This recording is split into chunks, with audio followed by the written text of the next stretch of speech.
জয় গুরু, নমস্কার সকলকে।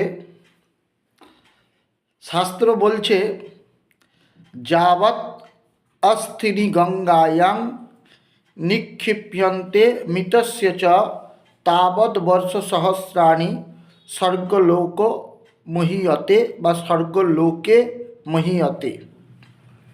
অর্থাৎ মৃত ব্যক্তিকে অগ্নিতে সৎকার করার পর তার শরীরের যত সংখ্যক অস্থি গঙ্গায় নিক্ষেপ করা হয় তত বৎসর কাল, যত সংখ্যক অস্থি গঙ্গায় নিক্ষেপ করা হয় তত সংখ্যক বর্ষকাল তিনি স্বর্গলোক বাস করেন।